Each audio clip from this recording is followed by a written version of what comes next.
তোমাদের সামনে আবারও রেসিপি নিয়ে চলে আসলাম। অনেকদিন তোমাদের রান্নার রেসিপি দেখাতে পাইনি, শরীরটা ভালো ছিল না, তাই আজকে দেখাবো পটল চিংড়ি অন্যভাবে। এদিকে দেখো আমি পটল আলুটা আগে থেকে ভেজে রেখেছি, এদিকে চিংড়ি মাছগুলো ভালো করে ভেজে রেখেছি। এদিকে আমার কড়াইটা গরম হয়ে গেছে, এবার সর্ষের তেল দিয়ে দিলাম।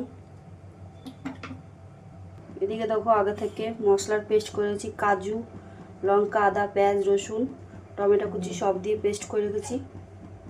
পেস্টের মধ্যে একটু লঙ্কার গুঁড়ো, কাশ্মীরি লবণ, হলুদ আর জিরের গুঁড়ো, ধনের গুঁড়ো দিয়ে দিয়েছি। এদিকে আমার তেলটাও গরম হয়ে গেছে, ফোড়নে একটু গোটা জিরে, তেজপাতা, দারচিনি, এলাচ দিয়ে দিলাম। এবার মশলার পেস্টটা দিয়ে দেবো। এদিকে দেখো মশলার পেস্টটা দিয়ে দিয়েছি, আর ভালো করে কষে দেবো মশলাটা। এদিকে আমার মশলার পেস্টটা দেখো ভালো করে কষানো গেছে, মশলাটা তেলও ছেড়ে গেছে। এবার ভেজে রাখা আলু পটলগুলো দিয়ে দেবো। আলু পটলগুলো দিয়ে দিয়েছি, এবার চিংড়ি মাছগুলো দিয়ে দেবো। এবার একসাথে কষে নেবো ভালো করে। ভালোভাবে কষানো হয়ে গেছে, এবার একটু জল দিয়ে দেবো।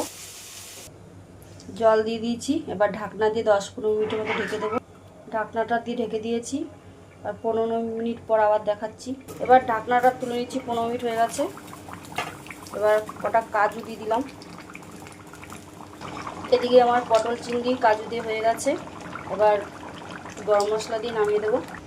হয়ে গেছে, নামিয়ে দেবো। আমার রেসিপি তোমাদের ভালো লাগলে লাইক, কমেন্ট, সাবস্ক্রাইব করে পাশে থাকবে। নামিয়ে নিয়েছি আজকের রেসিপি কাজু দিয়ে পটল চিংড়ি।